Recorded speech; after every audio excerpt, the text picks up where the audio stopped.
What's going on, everyone? Welcome to another episode of the EPM Show. This is all things enterprise performance management, and we're here to give you an unfair career advantage. Today, we've got Tom Dudack on the podcast. Tom is a senior principal customer success business partner at Anaplan. He works with the top financial services and business services Anaplan customers every single day. And he's the industry captain for that vertical, which means he is the in house resident expert in all things FSI and business services, Anaplan, transformation, customer success. On top of that, he has over 20 years of experience in the EPM industry, both at customers and in consulting, and now most recently at Anaplan. He spends every day helping customers maximize their Anaplan investment. And today he shares some of his insights, which include what the ideal environment looks like for an Anaplan transformation and why customers need to do an honest self assessment of their readiness. He also talks a lot about how executive leadership can make or break that transformation process and the role that they play. I think that's a vital perspective. I would encourage you guys to listen to that one. And then also how the best Anaplan customers approach the talent piece of the transformation equation. And then transformation's hard, y'all. And he talks about why it is so critical to celebrate big wins well. I hope you enjoy this episode and get a ton of value out of it. Check it out.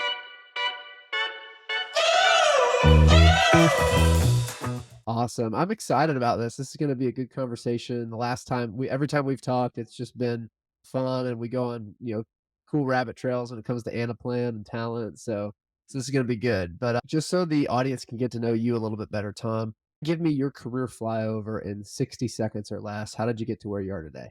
Not absolutely. And again, thanks for having me. So, when I think of my career, I like to associate people that have helped me along the way, right? I think it's important to call those folks out. So starting way back, first job was picking tobacco, and I can thank my dad and my grandfather for that, those sons of guns. But no, but seriously, after that, went to Bryant College. It was a college back then. Now it's a university.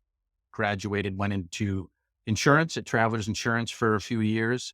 Really wanted to get into some of the consulting aspects of working with people, changing challenges every 6 to 8 months. So knew a friend that I went to school with, working with a small boutique in Boston, Painted Word, which at the time was doing exactly EPM.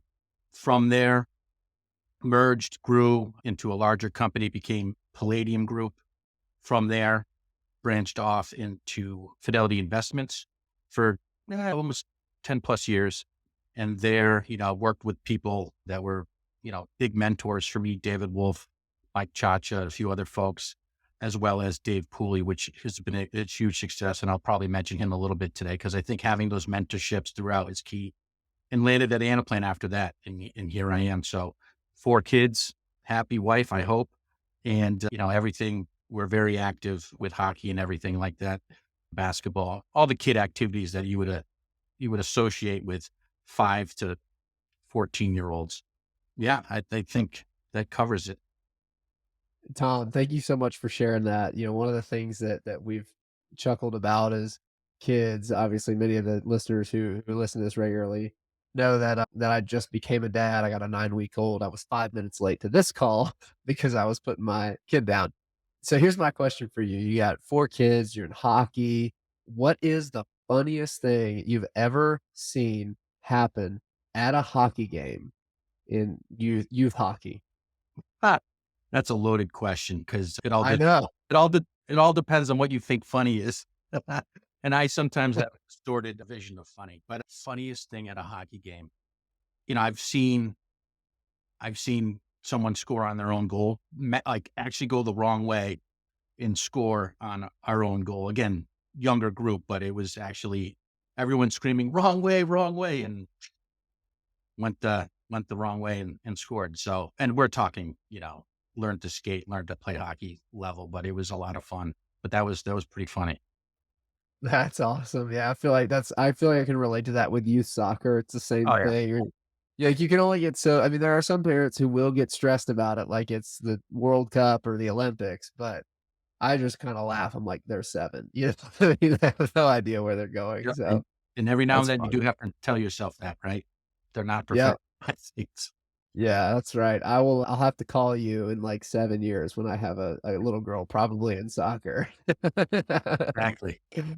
No, hey, thank you for sharing that. So, Tom, we kind of dive into the meat of our discussions. Obviously, leading customer success function within financial and business services at Anaplan, you work directly with a lot of high profile customers.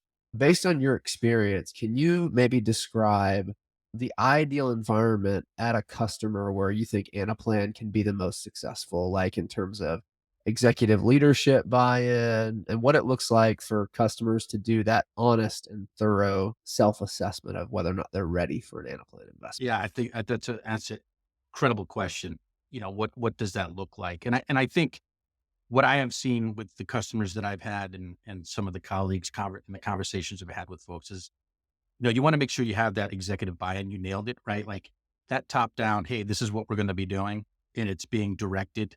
And it's less of a you're going to do it or else. It's more of a I'm enabling you to do this. So I think having that level of executive leadership, understanding that in order to be successful, you have to enable, right? So that's number one.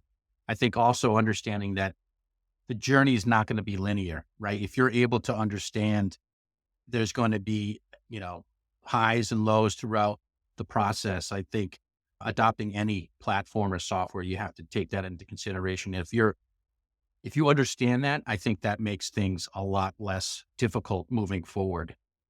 Another is being vulnerable, right? And being okay hearing hard truths, right? We might not be great at some of the things that we're doing. For example, I've had customers that say, you know what, change management, we're just not great with change management and we need to supplement that or augment that somehow. And those are the ones that tend to learn from doing and understand what they're capable of. And also, getting people out of that mindset of, hey, I know this is the way I've been doing it for years, right? Trying to break that down and being open to saying, hey, let me see what this new technology is all about and how it can actually help support some of the things that we're working on here. So, and that comes to just really enabling the team. So I think that's what ideal looks like for the customers or the way I think about Anaplan. No, yeah, Um, that's good. So we talked about leadership as an enabler, be prepared for peaks and valleys through the journey, and vulnerability. You have to be willing to hear hard truths and pivot and adjust. Kind of connecting leadership and vulnerability. Like to me, that's a culture thing, right? If for an organization to be willing to hear a hard truth and actually make a change when it comes to like how they spend their time and their effort and like how that's deployed or even capital for that matter, like what type of culture do you feel like leadership has to create where like vulnerability is accepted and praised? Like what are some of those characteristics that you've seen with clients you've worked with and things like that? So if I'm a leader listening to this and I want to create a culture where we are vulnerable when we're going through a difficult change process, like how would I do that in your opinion? yeah, I think another great question, right? I think empowering folks to I will say fail, understanding that there's a support network to not allow them to fail, right? So making sure that you're able to take calculated risks and be rewarded for it. But if those risks don't work out, you're not going to be punished for it. You're going to learn from it and make that a milestone of, hey, in my career or in my processes, this is something that I learned from to be better, right? I've had plenty of those here at Anaplan of those opportunities to be in meetings where, ooh, either I'm not prepared or someone asked the questions that I can't answer. And then, I take that back and say, okay, let me go figure this out. And with a management team and folks that are behind you to be successful, you can get out on that edge and out on that ledge and really take those risks that you might not otherwise, right? So feeling empowered and making sure that there's less punishment and more learning through failure. That's good. I had an old coach who used to say where fear and anxiety increase, productivity and creativity decrease. If you're constantly worried about, the blowback of I'm gonna, "Oh, I don't want to try this thing because I'm afraid of what my leader's going to say, or I don't know if I want to take this risk." You end up just playing it way too safe. And, from where we sit, it seems like business is changing way too quickly to not take calculated smart risks. I'm not saying be careless, but I'm saying like we have to be able to embrace innovation and change and do that well. And I love that you highlight leaders have to create space for people to uh, fail in a healthy way where they learn, they get better, they grow and develop. And I even think that helps folks from a retention standpoint of if I am given opportunities to try things, opportunities to take risks, then I'm going to be growing individually in my career and our organization is going to be growing. And that's something I'm going to want to continue to be a part of. So I love that you highlight that everything rises and falls on leadership. It really does. And I think, one of the things that I think, an executive, sometimes the executives don't realize how much influence and power they do have. And it can be used in wrong ways, right? So I think making sure that they're understanding, hey, I have a great team and I can empower them to do all these great things. And that I think that is a huge aha moment for a lot of folks. And I think if you have an executive team that operates that way, I mean, sign me up. That's good. What's like your way of reminding an executive of that as they're going through this transformation journey in a healthy, in an appropriate way, if that makes sense? Because you got to be able to approach executives the right way, but like, how do you help them remember that as they're going through this journey? Yeah, Because we all need to be reminded. yeah, no, I think there's a couple ways, right? So, one of the things that we make sure we do is, as we begin our implementations or the journey with us, we want to make sure that the executives understand what it means to be successful and kind of what, this isn't our first rodeo, right? We've done this and it may be the executive's first rodeo or the champion's first rodeo. So we want to make sure that they understand what success looks like. We help shape that. We identify the challenges that they might encounter. And what that does is that gives us the ability to revisit that conversation throughout the process and say, hey, oh, by the way, like, you know, your team is doing X, Y, and Z. The expectation for you is to align X, Y, and Z with that. You have key resources. Let's understand what those look like. Just being clear as to what it means to be a stakeholder with us and how that can trickle down to the team and make sure that everyone understands that. The other way to remind folks, and this is, I think, a story I told you. So my best work is after success reviews, and we celebrate at a cocktail hour, and it just lets everyone's guard down a little bit. And I think that gives us, again, another opportunity to have candid conversations with no cameras on and outside of the office where, you know, one executive came up to me and said, how do I do this? I love my partner. I love the implementation partner. How do I own this myself with our team and use them for kind of the thought leadership moving forward? And I said, it starts with you. Like, make that commitment to your people, make that commitment to yourself that if I do this well, we will be successful. And I think those are opportunities for us, especially in CS, to have those conversations, that sanctity of the customer relationship and making sure that they're getting the most out of the platform. I think driving those types of things home in those different aspects or areas gives not only us credibility to our role and what we can provide to our customers, but also kind of elevates, maybe not elevate, but gives the executive the opportunity to understand what it means to be successful and how to really drive the value forward. Yeah, Yeah. no, that's good. I'm hearing there like two keys. One is proactivity. Like let's proactively define what it means to be a stakeholder with us, so we have the permission and the ability to revisit that conversation. Maybe when we're in the middle of a valley, Correct. right? Spot on. Yeah. Yeah, and then the other one is like celebrate well when you have victories because walls can come down and you have those opportunities to have candid conversations when there's no podcast being recorded, right? Exactly. No, that's good. So the other thing you shared in that one particular example was an executive came to you and said, "Hey, how do I, own this internally and leverage my consulting or implementation partner well for the thought leadership piece?" So that makes me think a lot about, the formula of success, which is people, process, and technology.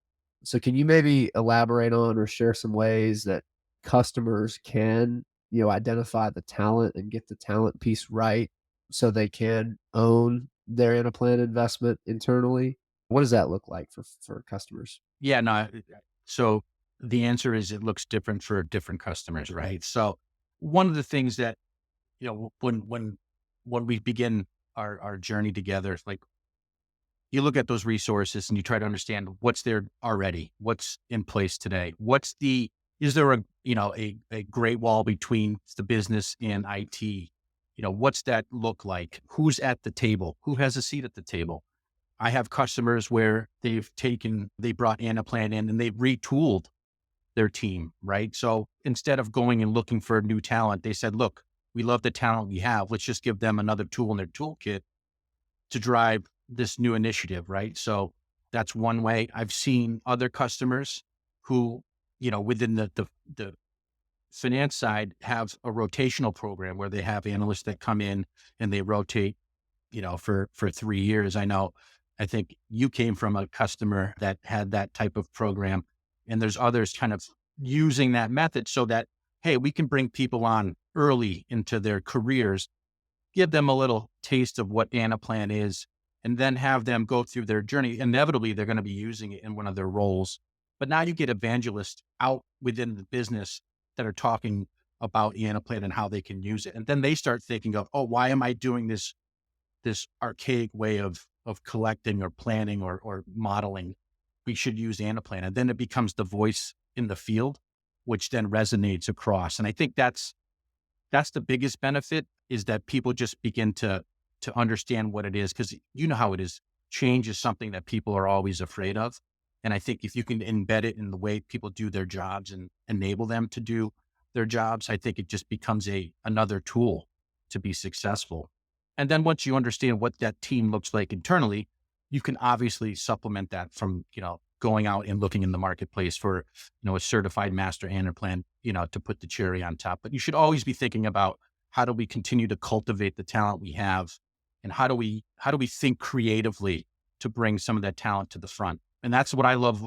One of the things I love about my job is thinking about how we can do that proactively and instill that in our customers so that, it's a set it and forget it kind of mentality.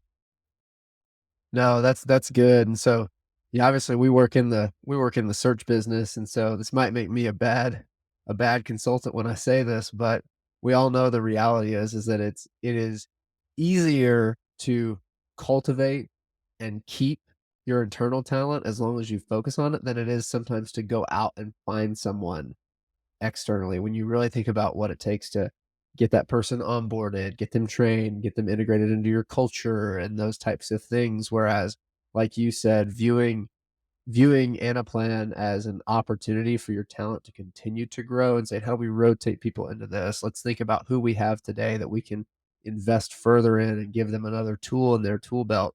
That's 100% the formula to success, in my opinion. Even talking about it from the perspective of an agency recruiter. Like, Yeah. that should be the priority, and then you leverage your resources to go externally on highly strategic roles where you need that, like you said, master and a planner, that solution architect who can interface well with the CFO, right? Right. Or the VP of finance, or a head of sales, and be able to, communicate and articulate the Anaplan value prop effectively. Like, those are maybe the situations where we need to think about going external, but on those other roles, thinking about it in terms of creating opportunity for your people, because that's going to help your business as a whole in the long run. I Oh, love that. yeah, absolutely. And I think this is another place where the executive plays a key part, right? They're enabling us, or they're enabling their people to do this, right? And I think you hit on a key point, right? Yes, you do need to think about the interactions between C level and the team internally. But you also need to start thinking about what that succession planning might look like, right? You just because you have a certified master data planner doesn't mean you're done. You want to make sure that you keep cultivating that talent so that you are creating multiple, I'll say, fallbacks if required, so that you're always kind of at the tip of the spear, pushing it within the organization. No, that's good, and, another thing too on that I would piggyback on is also even thinking about Like, what's the next step for this master Anaplanner here? If they're already at the top of their game in their craft, how do we make sure that like that individual, we're investing in them, they're continuing to grow, they're continuing to be challenged? So because I know that that's a common thing that we run into, especially with very high level folks who want to stay on the customer side, is where's like my continued development? I see that as an opportunity for a lot of customers. Do you have any like thoughts on that, or what have you seen work well at customers when you think about your higher level Anaplan talent and developing them and continuing to give them opportunities to grow? Yeah, and again, I'm sure it's a case by case, but there's folks that we work with that are highly technical, highly skilled, and sit more on the IT side, and then there are also people with the institutional knowledge within the business that also have the chops with Anaplan. So, it's understanding the people that you have in sometimes you have to create opportunity for them. And this gets back to my what I said originally, put them in potentially an opportunity or a place where they'll fail, but learn from it and support them so that they don't, right? And I think, if I look at an IT centric leader, maybe it becomes product owner or, you know, thinking of being like an internal consultant. Some IT organizations are the first place business goes to go. What do we have in house, right? Be proactive. Maybe there's a role for you to be out meeting with the customers and saying, this is what we do have, right? And one of the tools is the Anaplan. Let me hear your challenge, understand your problems. And then on the business side, it's really understanding the business problem. How do you elevate your game that you know what the tool can do, but now you're having elevated conversations across to really think strategically on how you can use Anaplan to support some of those challenges that might not be surfaced just yet, right? They still Mm. might be in discussion or whatever it may be. But I think it's just making sure that you think of the opportunities that you want and then talk to the folks that may have the handle on what those opportunities may be and work with them. Cause I just think there's always opportunity, and one of the things, and maybe I'm going down a rabbit hole here, but Go for it. you know, one of the things that I find probably, or the way I operate, I should say, is, I spend a lot of time reflecting on what I've done, whether it's over the last week, last month, last year, and thinking about, okay, what were some of the challenges that I may have had? How do I focus in on those opportunities or the areas of weakness to turn those into strengths, right? So reflect, refine, be curious. Like, how do I think about doing my job differently to elevate or give myself the opportunity to turn those weaknesses into strengths.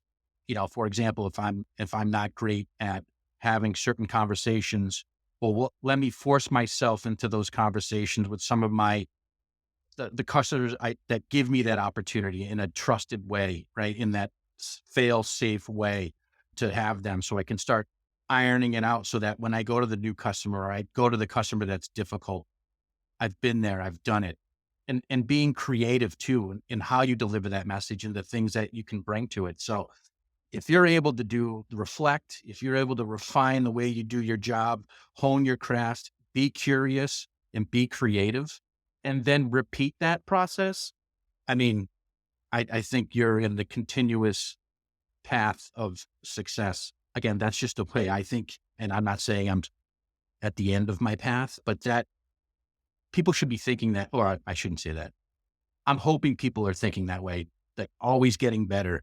How do I get better? And now I'm really going into a deep, deep place. But when when I played college baseball, it was the same thing. It was, how do we get better at what we do? It's all through repetition and working on the things that you're not good at. And I think that can be used in business as well. Like getting at bats and making sure that you're in situations that you aren't in all the time or trying to figure that out. I can remember in college, we used to do, second and third, 2 outs, right? And you would get one swing, right? And what are you doing, right? What are you trying to do? And that's the type of situational excellence that I think people should practice in business, understanding what that looks like. Never too high, never too low, right? That's another thing we learned. It's just act like you've been there before. So kind of that I'll say the New York Yankee way, right? The professional way. I know I got this picture hanging over my shoulder that you probably can't see, but it's Fenway Park. Jeez. But The New York Yankee way from a guy coming to us from Boston. from Connecticut though, so I'm confused. I'm confused.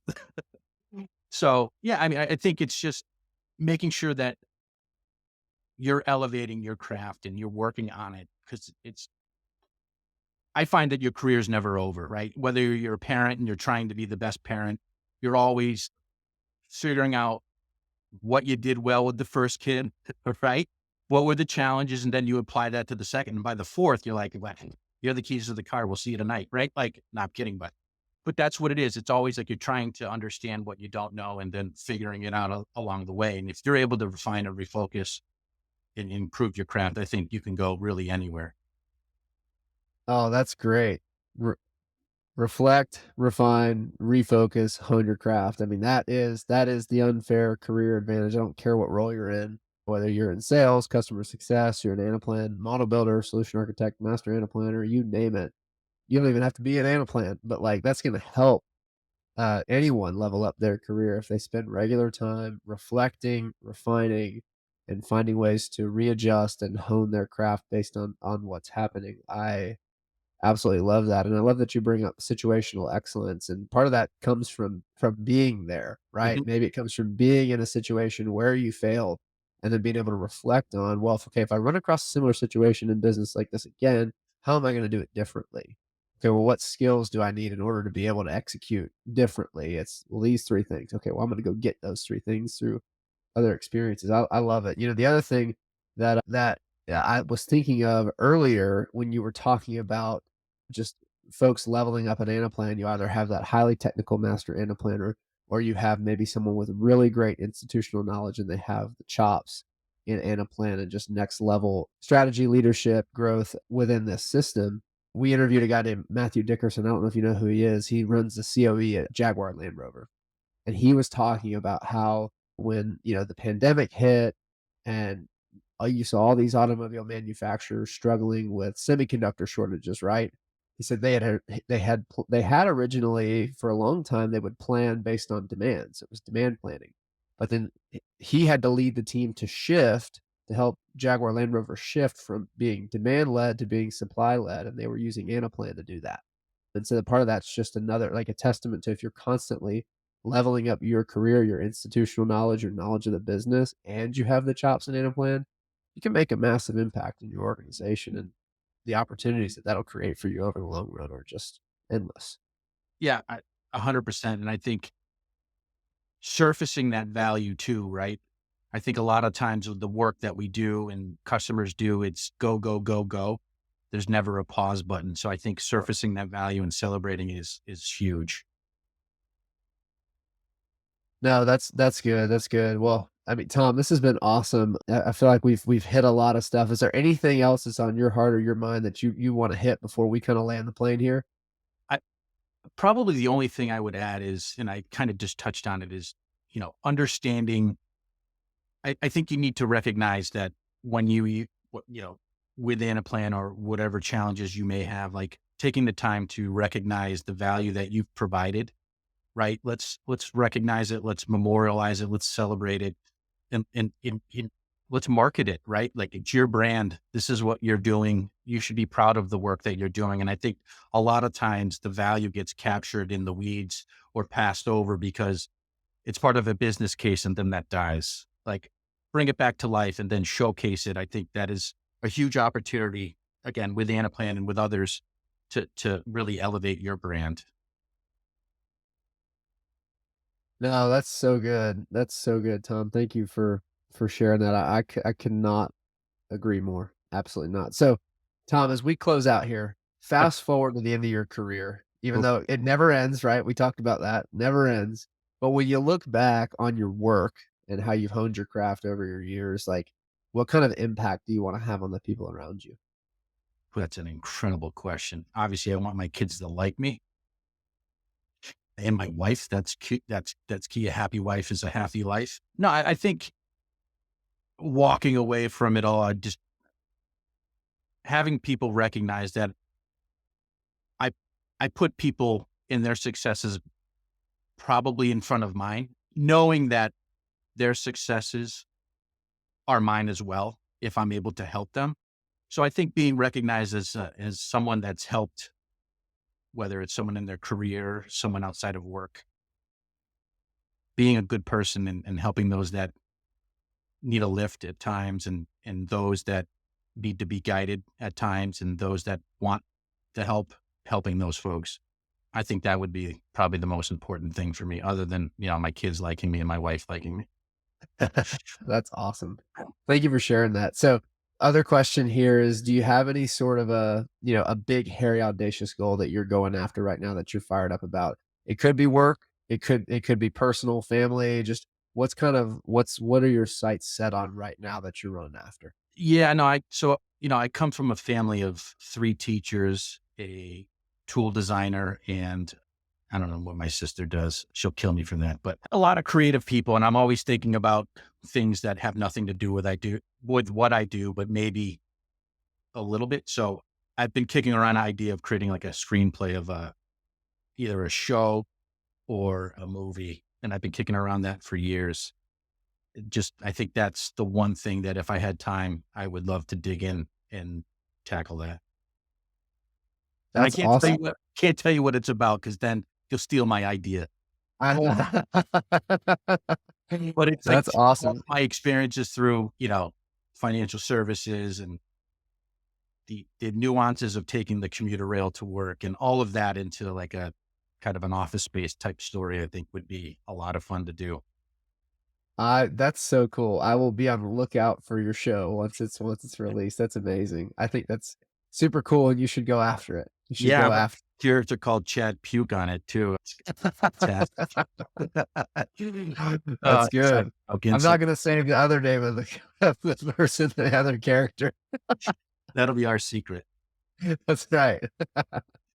Oh, amazing. Well, hey, Tom, where can people find you if they want to continue the conversation around being successful in your Anaplan investment?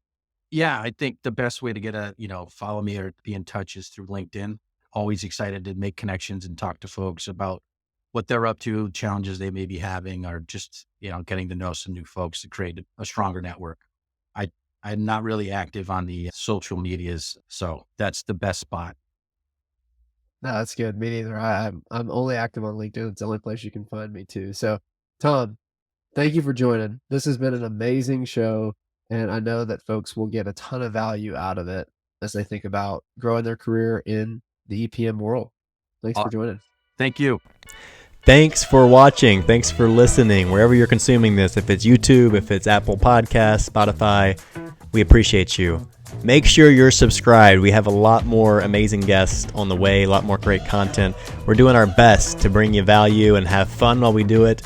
We really want this to be a career advantage, listening to this show, and we want you to enjoy it. So it means a lot. Make sure you're subscribed for what's to come. And also, if you're up for it, it would mean a lot if you leave us a like, a comment, a rating, a review, whatever platform you're on.